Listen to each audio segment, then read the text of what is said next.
Three, two, one, go! And thank you. This is Tacky Rice. You're joining me back on another D3 day.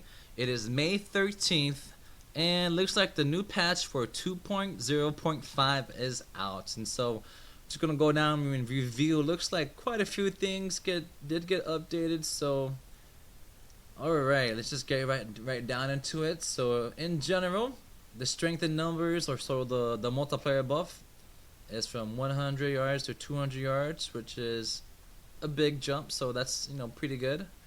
Gold fine on items on atoms on items will now stack multiplicatively with the gold fine bonus provided from the game difficulty. So that means you actually see the gold fine bonus now.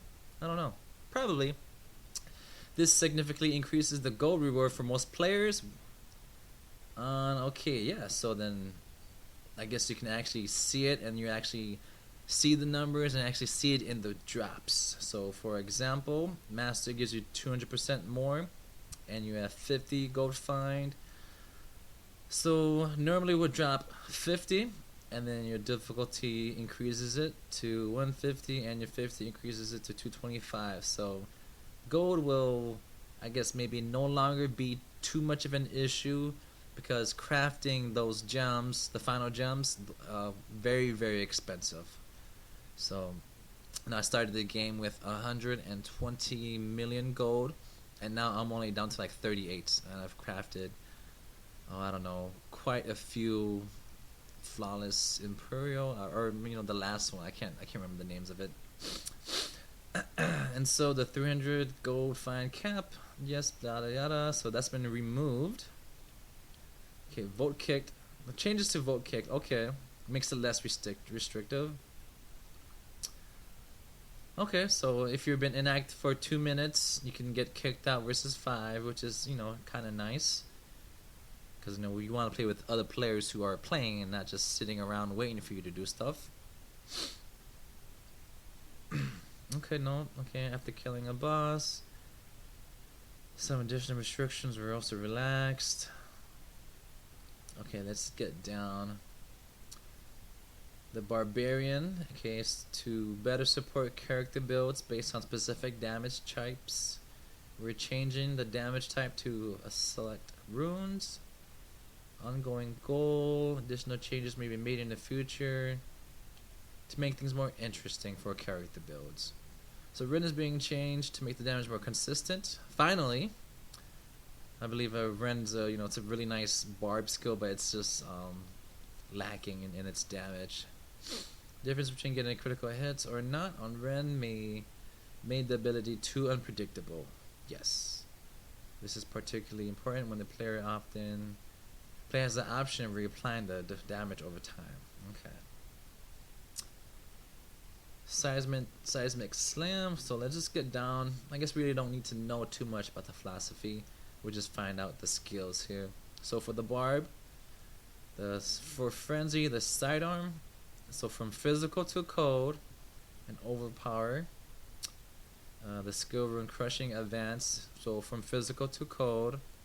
And with rend, so rather than rolling for a critical hit, Ren will now calculate an average damage augmented by a critical hit chance and critical hit damage on application, and apply that damage evenly over the duration of the DOT. Okay, since the skill can no longer deal a critical hit. Oh, okay.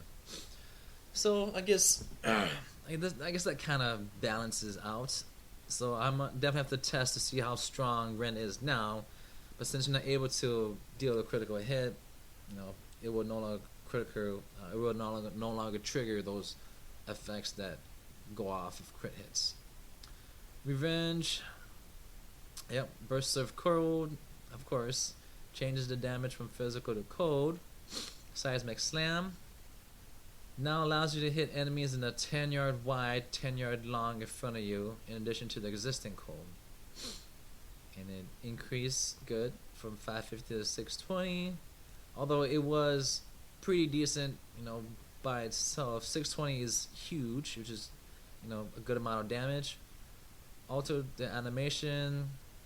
Okay, good, because I feel like Seismic Slam, the movement or actually animation for it was a little bit slow, and you have to like fully cast it before you could cast it again.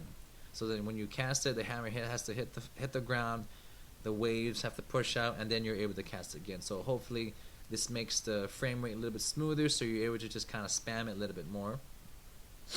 Okay, remove the short knock up, and it will now ignore line of sight blockers. Okay, great, and so you can attack through walls again. Okay, so the permafrost increased from, okay, self-explanatory. Slow duration from 2 to 1. Shattered ground, which is the one I usually used. Knock back to a short knock up, which is better, I would say, because knocking them back, you're not able to deal consistent damage to them, because once they get knocked back out of the range, you know, you can no longer hit them again. You have to move up, use it again, but knocking them up makes some more consistent damage, which is kind of nice. And for stagger, it has been redesigned and now reduces the fury cost from 30 to 22. Warcry gets an increase in range. Whirlwind, yep, physical to cold. Wrath of the Berserker, physical to fire for a Reed's Raw and Striding Giant. Now reduces all damage by 50%, which is, I would say, actually pretty decent. Okay, Inspiring Presence, 50 to 100, and Relentless now has a buff. Okay, great. Damage reduction provided will now reflect it in your toughness. Good, because when you're below 35%, it's kind of nice to know when it's working. So, and I'm glad that they made that happen. Okay, so this is probably gonna be a longer video, but thanks for joining me for the ride. I guess since we have time, I guess I will go through the philosophy. So Crusaders should be the toughest class in the game, and currently they're not. I still think they are pretty tough, you know. Even with yellows, once you get to level 70, they still feel kind of more tanky than the barbs. So we've increased the damage from 15 to 30 to match the monk and barb. Okay. So I guess originally they had 15% damage reduction and not 30. So now they're matching, which already that in itself should be very helpful. In addition to removing the movement speed penalty on Heavenly Strength, while also changing Fervor to a very strong passive. Who wants to play one-handed weapons? Together these changes should, okay, powerful tank wielding a giant shield. Now, I wonder why they didn't give the option for the Crusaders to do 2 one-handeds, or maybe 2 two-handeds. Now, 2 two-handeds would probably be too powerful, but that's just something like totally different. You know, not necessarily totally different, but something that would be, I guess, make things a little bit more, you know, strong. Not make them. It definitely would make them strong, but make a different class change, because, you know, with the Crusader requiring to use a shield, they kind of are limited. So it's nice that they did remove the speed. You know, they removed the speed debuff with Heavenly Strength, but now are they going to rearrange some of those other skills? Like, I think there is a weapon or a shield that takes away the movement speed of Heavenly Strength. So potentially those weapons or items will become obsolete due to this new patch to them. And so to better support character builds on the specific damage type, yes, they are changing the runes. Okay, of course, like the other ones. An Akarat's champion has been redesigned. Many of the runes were lackluster. Okay, yes, I do agree they were lackluster. There's only like one rune that made them feel pretty tough. Like there was that movement speed one, and then was it rally? I can't remember which rune, but the one I had for Akarat's champion was the one where I would either mix between the one that gave him more defense or the one that would reduce cooldowns, and the other ones were just junk. So overall builds that use certain skills such as Judgment, Resolved could do solid damage, though somewhat inconsistent. but if you did not take specific skills or have access to legendary items, they would damage would fall behind. So they're nerfing Judgment. Judgment resolved significantly. Okay. A change this large is never easy, but this was a mistake. Okay, so we have to look into that. I can't remember what Judgment resolved one. Is that the one I'm thinking? Was that the one with the light that comes, the pillar of lights, and was the resolve the one that where it splits up? I can't remember, but we will get into that later potentially. Okay, so to keep damage competition, we're buffing most of the skills across the board. Okay, and that's probably it. Blah blah blah. Going into things. So let's get into it. So, like we're saying, 30% less damage from all sources. Good. An Acros champion has been redesigned. So it increases your damage by 35% and increases wrath generation by 5 per second. Now it makes you immune to crowd control effects. Awesome. That sounds really awesome. Now it sounds even more playable. So then you won't get like Vortex, you won't get Frozen, and all this good stuff. So that's, a really good buff, I would say. And so let's just keep going on. The embodiment Empower increases the bonus of wrath generation to 10 per second. Firestarter has been redesigned. Okay, so dealing damage now burns for 460 over 3 seconds. Pretty decent. Hasteful, now 15% attack speed. Profit. Okay, now returns to the full health first time you take fatal damage, which hasn't that been the same? Hasn't that always been the idea behind Acros? No, actually, no. You're right. This was the original way that it was. So they're actually giving that a specific room. And then Rally has been redesigned. So now reduces the remaining cooldown of all other abilities by 12 when it's active. Now Rally is probably going to be really good because a lot of the skills are a cooldown of like 20 to 30 seconds. So if you have it active, reduces it by 12. You can spam a lot more, which makes other builds potentially more viable, which is great. And Blessed Hammer, I don't know, I really didn't like this skill because of that, the damage base. Now it's getting a real good buff to 320%, and so going out to see how much stronger it is. It's going to be a lot stronger, hopefully, potentially, and it should be. So Burning Wraith gives it a Scorched Ground weapon damage increase to 150 to 330 per second. Icebound Hammer, explosion weapon damage increased to 380. Thunderstruck, the arc weapon is from 40 to 60. Okay. Blessed Shield, 340 to 430. Combust. Things are getting upgraded. And man, this is quite a long video, and I don't know if I really want to get too in depth into it. We'll just, I guess, skim through the other things. I'm sure you'll have time to go over things yourself, especially by playing through them. So let's just get down to the more bigger things. Demon Hunter, Monk. Things are getting changes.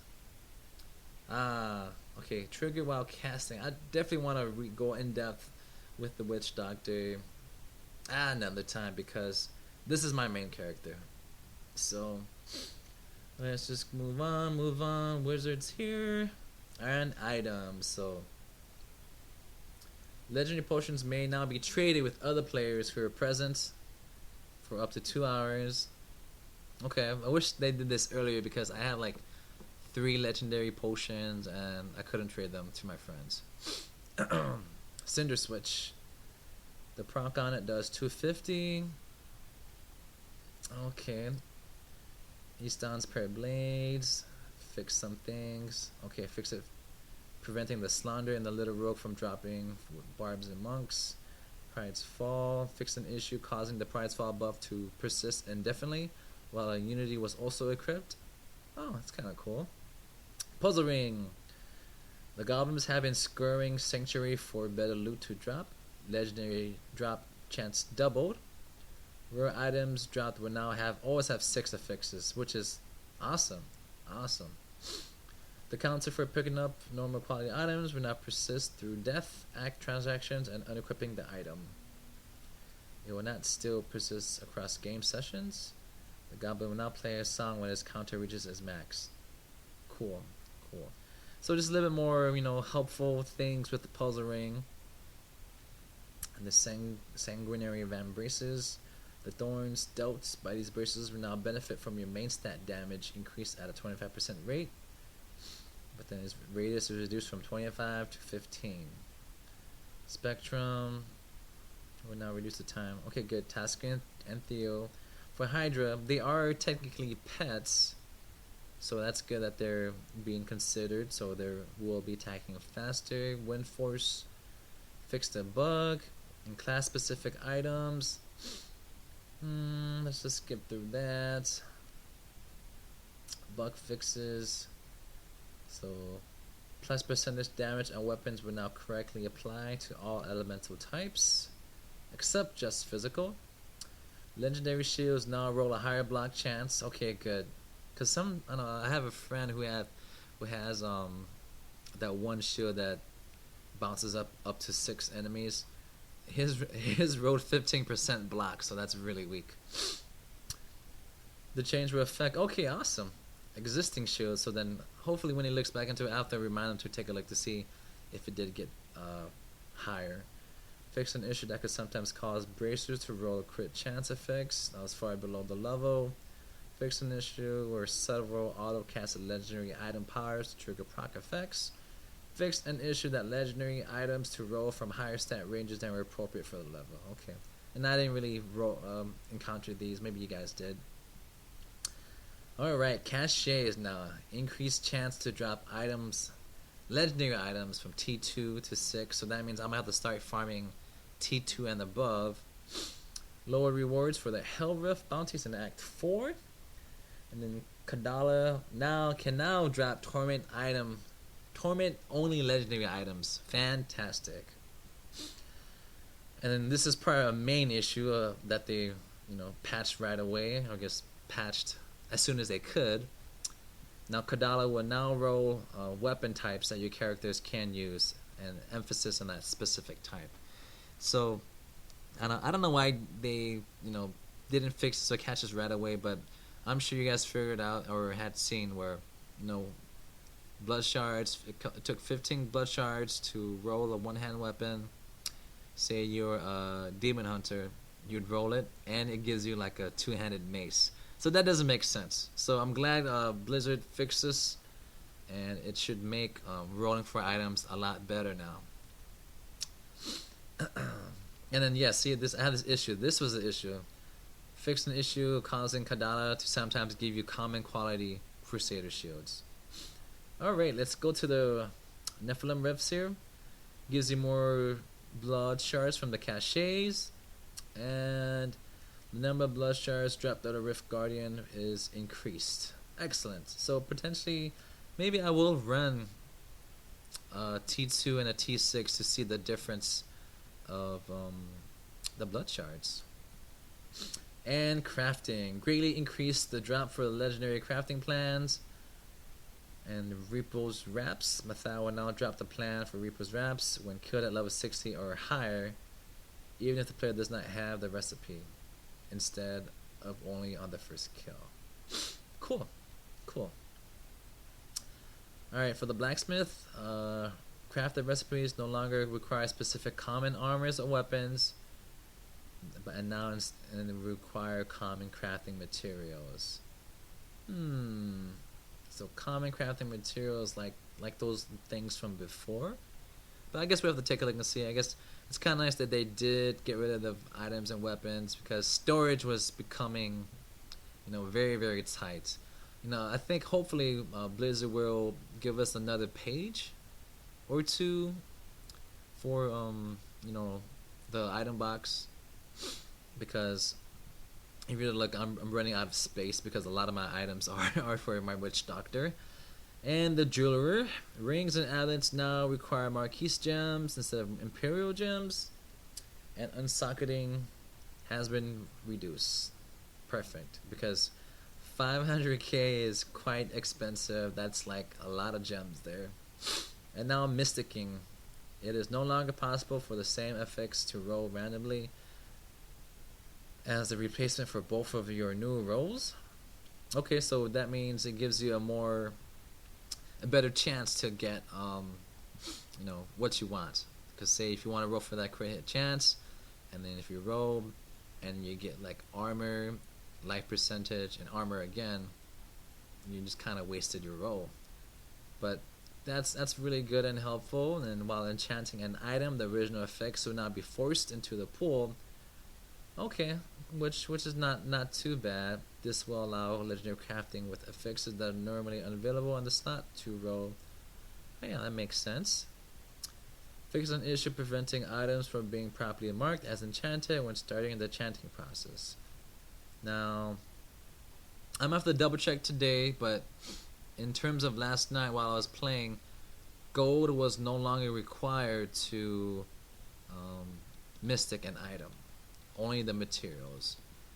And I don't think that was patched. Maybe that might have been bugged, or maybe it did get patched with this. And the followers are now available at level 1. Inspire, Wrath Regeneration. Okay, now monsters. Cliff Tower will now spawn more often and reduce the clickable heights of a Death Maiden. Champions rares no longer spawn with 4 of the following monster affixes, and the frequency at which they can spawn with 3 has been reduced. Okay. So no longer spawn with 4 of the following monster affixes. So Arcane, Desecrated, Fire Chains, Frozen, Mortar, Arbiter, Plague, Poison Shadow, Mortar. And so, okay, I guess just to help, make the enemies more fair, but because especially at a higher torment, they do a lot more damage. They'll no longer spawn Plague and Desecrate at the same time. But, I guess, their fixes really don't. I guess you'll say it does matter what they have together, because some fixes together make them really tough. Like if they had Wallers with Plague and Arcane, and you're stuck in the middle, it's really hard to get out of that. Unless you have the Kool-Aid, the bottomless potion of Kool-Aid. I still need me to find me one because I just want to break through walls and say, oh yeah! Alright, user interfixes. Let's see. Okay, I thought this happened. No. Legendary items received from Kadala will now broadcast to the clan. I thought that was always going on. Elite kills messages will now appear in the single player games. Okay, bug fix. Fix an issue preventing the icons for health wells and pools from properly updating states on the minimap. Fix an issue that could sometimes cause icons on the minimap to display their unusable states when players were temporarily unable to use them when using steed charge. Okay. And blah blah issue to prevent your cursor from being displayed in full screen mode if DPI was detected. And last but not least, a few more bug fixes here. Fix an issue that could cause lag for clan members when a large amount of legendary items were identified. So now a large amount, how much is a large amount? It's probably like your whole stash, probably. Fixed an issue that allowed players to continue to send requests to start boss encounters after one had already been sent to the group. Okay. And fixed an issue preventing reduce resource cost reduction from being considered when determining whether or not you have the minimum resources necessary to cast a spell. Alright, and fixed an issue that could sometimes cause teleport powers to prevent quests from progressing. Wow. Well, that is kind of a big issue, but that is that for this 2.0.5, and maybe I will get a video going just to check out skills to see what they updated. But like I said, you guys probably will read through this yourself, but thank you for stopping by, and we will see you on another good D3 day.